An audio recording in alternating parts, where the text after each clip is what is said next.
হেডমাস্টারমশাই এসে গেছেন। হেডমাস্টারমশাইকে অমিত শাহ আজকে কুচবিহারে মোদি সভা করেছেন, সেই সভার বক্তব্য আমি দেখলাম।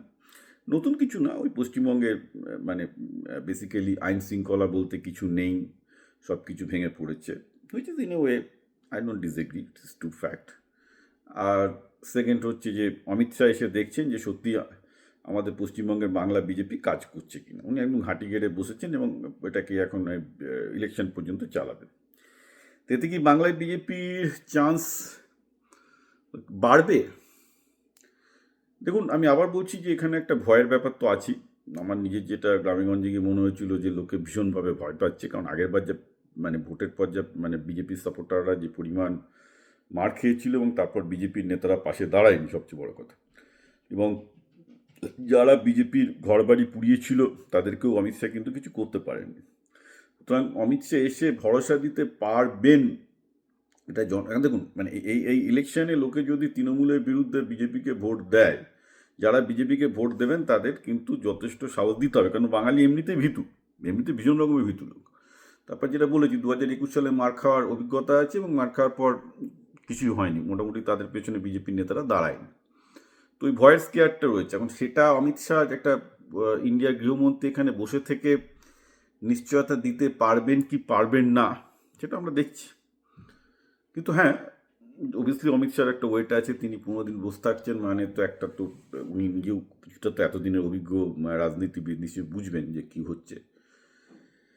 কিন্তু ভোট সুইং করবে কি না এর জন্য বিজেপির দিকে যারা ভয় পাচ্ছিলেন তৃণমূলের বিরুদ্ধে ভোট দিতে, বিজেপির ভোট আগেরবার দিয়েছিলেন কিন্তু মার খেয়েছিলেন, সেটা হবে কিনা আমি এখনও বলতে পারছি না।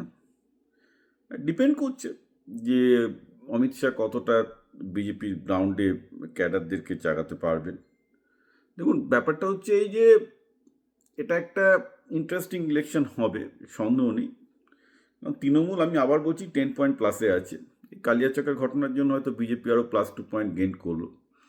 এবং আমার যেটা ধারণা আগামী কিছু দিনে এরকম কালিয়াচকের মতো অনেক ঘটনা ঘটানো হবে যেখানে মুসলমানদেরকে পথে নামানো হবে। কারণ তো দেখা যাচ্ছে ওই মোবাক্কেল না কে যেন, যে অ্যাকচুয়ালি যে নেতা ছিল কালিয়াচকের এই আন্দোলনে, তার ব্যাঙ্ক অ্যাকাউন্টে প্রচুর টাকা ট্রান্সফার হয়েছে বলছে। মানে পুরো ঘটনাটাই কটানো হয়েছে। তো এরকম মুসলমানদের মধ্যে তো মুসলমানদের ক্ষতি করার মতো নেতা এবং গদ্দারের অভাব নেই। মির্জাফরের তো অভাব তো মুসলমানদের মধ্যে কোনোদিনই ছিল না।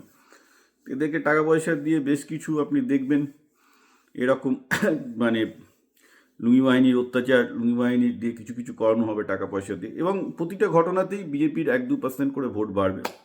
এবং ওসব লুঙ্গি বাহিনীর অত্যাচার দেখে অধিকাংশ মুসলমান হাততালি দেবেন, বা আমাদের লোকজন কত জঙ্গি, দেখো আমাদেরকে ভয় পাও। তাতে হিন্দুরা সত্যি ভয় পাবে, ভয় পেয়ে বিজেপিকে ভোট দেবে। এটা মোটামুটি একটা আমার মনে হচ্ছে ইলেকশন। স্বাস্থ্য ফাস্থ্য, শিক্ষা, শিল্প, এগুলো পশ্চিমবঙ্গে সিপিএম বহুদিন আগে গাদার ঘাড়ে পাঠিয়েছিল, তৃণমূলও খুব একটা বেশি কিছু করেনি, অতএব এগুলো নিয়ে কেউ ভাবছে না। এখানে পুরো ইলেকশনটা হিন্দু মুসলমানের চলে এসছে। দেখা যাক। দেখুন, আমি খুব নিরপেক্ষ একটা অবজারভার হিসেবে দেখছি।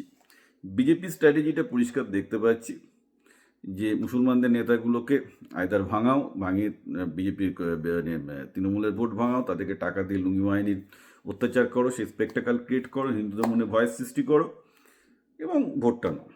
ঠিক আছে, এই হচ্ছে মোটামুটি বিজেপির ফর্মুলা, এবং এভরিবডি নোজ দ্যাট। দুর্ভাগ্য মুসলমানরা জানে না। এবং আমি তো পরিষ্কার আমার দেখুন, আমি যতবার এইবার লিখছি মুসলমানরা হাততালি দিচ্ছে, আরে আমাদের এসআইয়ের জন্য আন্দোলন আমরা করবো না, আপনি কী বলছেন, এটা জঙ্গি আন্দোলন, এটা একটা গণতান্ত্রিক আন্দোলন। আরে বাবা, এই ধরনের ইলিগাল আন্দোলন করলে যে বেসিক্যালি হিন্দুদের মধ্যে ভয় বাড়ছে এবং তারা আরও বেশি বিজেপি ক্যান্সার হয়ে যাবে, সেটা বোঝার মতো ক্ষমতা অধিকাংশ মুসলমানদের নেই। অতএব দেখা যাক অমিত শাহ মোদী কী করতে পারেন। এখন তারা যদি মুসলমানদের তাদের বন্ধু হিসেবে ব্যবহার করতে পারেন, সোফার মনে হচ্ছে তারা যথেষ্ট সফল হচ্ছেন এই কাজটাতে, ভালো কথা। তারা খুব বুদ্ধিমান লোক। আমি নিজেও দেখতে পাচ্ছি যে মুসলমানদের সাথে যারা এখন এইসব লেখাগুলো দেখছি অধিকাংশ মুসলমানই বুঝছে না, তাদের ধারণা এসআইয়ের জন্য জঙ্গি আন্দোলন করতে হবে। তো ভালো, তো আমার তো মনে হচ্ছে যে মুসলমানদের মাথা যদি এরকম নির্বোধ হয় তাহলে অমিত শাহ এবং মোদি হাতে চান্স আছে, বিজেপির হাতে জেতার ভালো চান্স আছে। Because I can clearly see that যে একটা জেতার ভালো চান্স আছে। এবং দেখা যাচ্ছে যে অ্যাকচুয়ালি হিন্দুরা নয়, মুসলমানরাই বিজেপির জেতার পথ কিন্তু প্রশস্ত করবে, এটাই আমার আপাতত মনে হচ্ছে, এবং হওয়ার একটা ভালো চান্স আছে। যদিও আমি বলবো যে তৃণমূল এখনও অনেক পয়েন্টে এগিয়ে আছে, বাট দেখা যাচ্ছে বিজেপি কিন্তু আস্তে আস্তে ঠিকঠাক খেলে নাটকগুলো ঠিকঠাক করে গ্যাপটা কিন্তু মেক আপ করতে পারছে।